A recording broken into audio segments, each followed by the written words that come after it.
નમસ્તે વિદ્યાર્થી મિત્રો, આજે આપણે ધોરણ 10 ગુજરાતી મીડિયમની અંદર જે 7મું કાવ્ય છે હું એવો ગુજરાતી, એ કાવ્યના જે એક વાક્યના પ્રશ્ન જવાબ છે એ અને એમાં એ કાવ્યમાં આવતું જે વ્યાકરણ છે એના વિશે આપણે વાત કરીશું.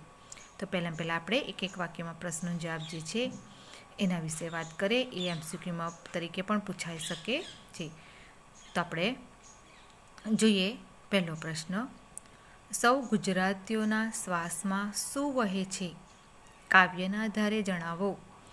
તેનો જવાબ છે કવિ જણાવે છે કે સૌ ગુજરાતીઓના શ્વાસમાં મહીસાગર વહે છે. આગળ બીજો પ્રશ્ન જોઈએ આપણે. બીજો પ્રશ્ન. ગુજરાત પ્રદેશનો આકાર કયા પર્વત પરથી બન્યો છે? તો આ બીજા પ્રશ્નનો જવાબ છે ગુજરાત પ્રદેશનો આકાર અરવલ્લીની હારમાળામાંથી બન્યો છે. ત્રીજો પ્રશ્ન જોઈએ આપણે. કવિને ગુજરાતી ભાષા લચકાતી શા માટે લાગે છે?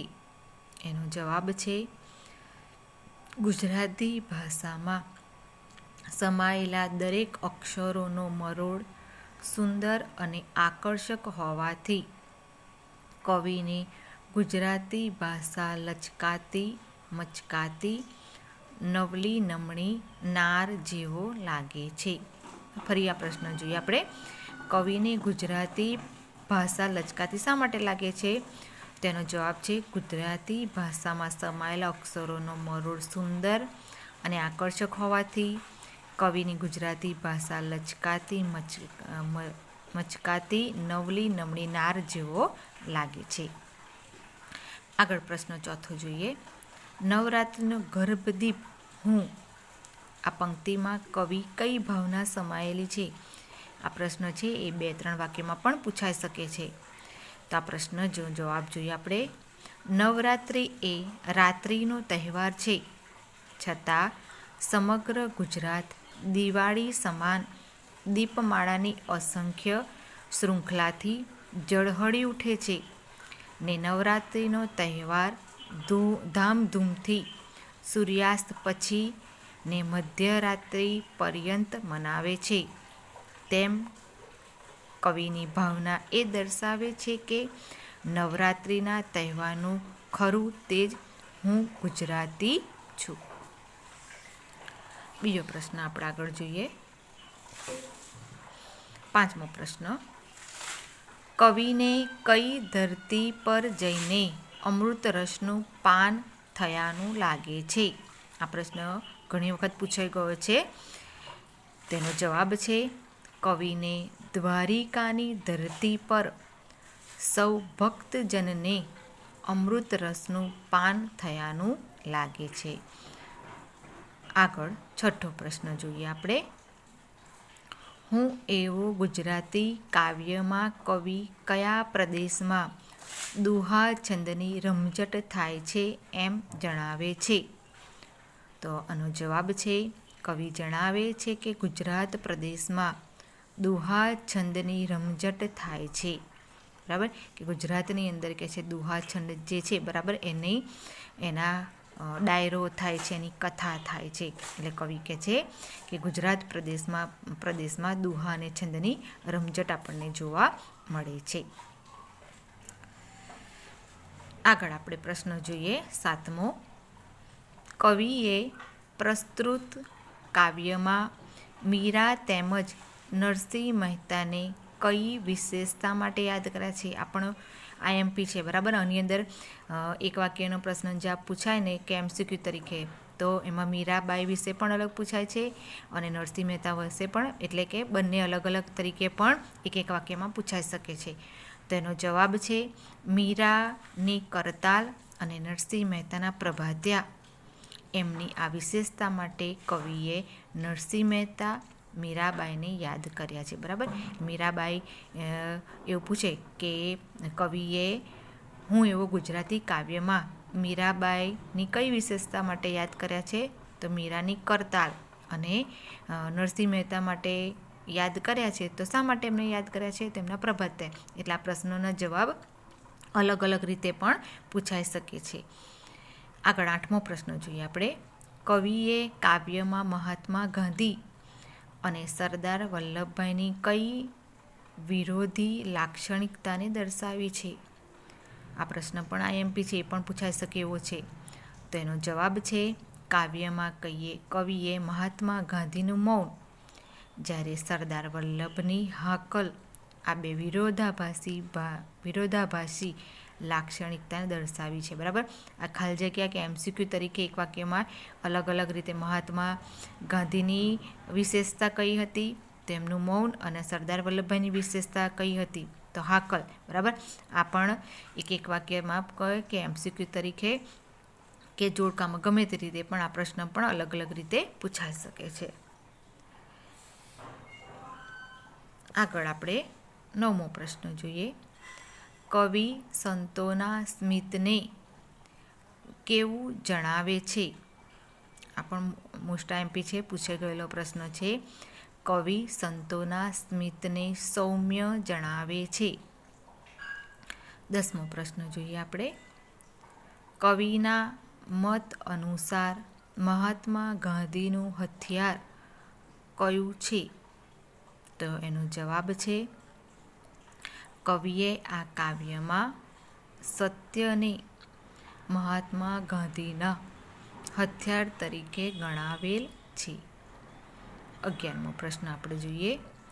કવિ પોતાના માથે કોના આશીષનો એકરાર કરે છે? તેનો જવાબ છે કવિ તેમના માથા પર ભારત માતાના આશીષ હોવાનું જણાવે છે. આ પણ મોસ્ટ આઈએમપી છે, પૂછાઈ શકે એવો પ્રશ્ન છે. તો કવિના માથે કોના આશીષનો એકરાર છે? તો કોના આશીર્વાદ છે? તો ભારત માતાના આશીર્વાદ કવિના માથા પર છે. આગળ આપણે પ્રશ્ન જોઈએ. 12મો પ્રશ્ન. કવિ કાવ્યના અંતે પોતાની જાતને ગૌરવશાળી કેમ માને છે?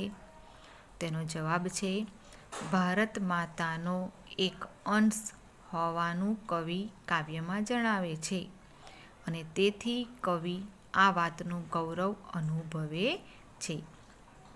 13મું કાવ્ય આપણે જોઈએ. 13મો પ્રશ્ન જોઈએ. ગાંધીજીએ સત્યનું શું બનાવ્યું છે? આ પણ મોસ્ટ આઈએમપી છે, પૂછાઈ શકે એવો પ્રશ્ન છે. તો ગાંધીએ સત્યનું આયુધ બનાવ્યું છે. 14મો પ્રશ્ન જોઈએ. ગુજરાતમાં દુહા છંદની શું બોલાય છે? તો આપણે એક વાક્યમાં પૂછાઈ શકે એવો પ્રશ્ન છે. તો ગુજરાતમાં દુહા છંદની રમઝટ બોલાય છે. અહીંયા આગળ તમારા જે પ્રશ્નો છે, એક વાક્યના પૂરા થઈ ગયા. હવે 6ઠ્ઠા કાવ્યમાં હું એવો ગુજરાતી, એ કાવ્યની અંદર જે ગ્રામર આવે છે, વ્યાકરણ, બરાબર, એના વિશે આપણે માહિતી મેળવીએ. તેમાં જે શબ્દ સમૂહ છે તે શબ્દ સમૂહ જોઈએ આપણે. તેમાં પહેલો શબ્દ સમૂહ છે રત્નોના ભંડારરૂપ સાગર. તેનો શબ્દ સમૂહનો અર્થ શું થાય છે? તેને કહેવામાં આવે છે રત્નાકર. બીજું છે નવરાત્રિનો સમૂહ. તેનો શબ્દ સમૂહનો જવાબ આવશે નવરાત્રિ. ત્રીજો શબ્દ સમૂહ છે દિશાઓના છેડા. તેનો જવાબ આવશે દિગંત. બરાબર. દિશાઓના છેડાનો શબ્દ સમૂહનો જવાબ હશે, શબ્દ સમૂહ માટે એક શબ્દ થશે દિગંત. ચોથો શબ્દ સમૂહ જોઈએ આપણે. બોલાવવા માટે પાડેલી મોટી બૂમ. તેને આપણે શું કહેવાય? તેને હાક અથવા તો હાકલ, એ બંને આપણે કહી શકીએ. તો બોલાવવા માટે પાડેલી મોટી બૂમ, એનો શબ્દ સમૂહનો અર્થ થશે હાક અથવા તો હાકલ. હવે આપણે આ 7મા કાવ્યમાં આવતા સમાનાર્થી શબ્દો વિશે વાત કરીએ. તો પિંડ. તો પિંડ એટલે કે એનો સમાનાર્થી શબ્દ થશે શરીર, તન, કાયા. પછી બીજો શબ્દ જોઈએ આપણે સાવજ. તો સાવજ શબ્દનો સમાનાર્થી અર્થ થશે સિંહ અથવા તો વનરાજ. ત્રીજો શબ્દ જોઈએ સુધા શબ્દનો સમાનાર્થી અર્થ થશે અમૃત અથવા તો અમી.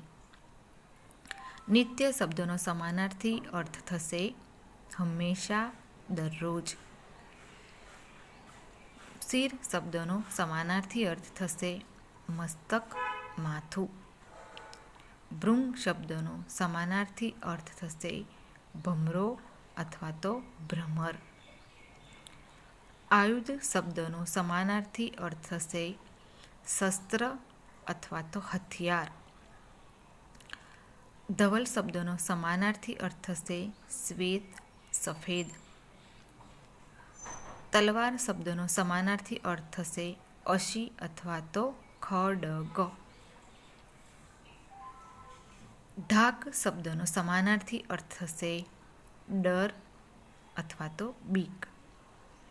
શૃંગ શબ્દનો સમાનાર્થી અર્થ થશે શિખર અથવા તો ટોચ. હવે સાતમું કાવ્ય હું એવો ગુજરાતીમાં એમાં જે વિરોધી શબ્દ આવે છે એ આપણે વિરોધી શબ્દ જોઈએ. તેમાં પહેલો શબ્દ છે ધવલ, એનો વિરોધી શબ્દ થશે શ્યામ. સુધા શબ્દનો વિરોધી શબ્દ થશે વિષ. સ્મિત શબ્દનો વિરોધી શબ્દ થશે રુદન. આશીષ શબ્દનો વિરોધી અર્થ થશે સાપ. મૌન શબ્દનો વિરોધી શબ્દ થશે વાચાળ. અસત્ય શબ્દનો વિરોધી શબ્દ થશે અસત્ય.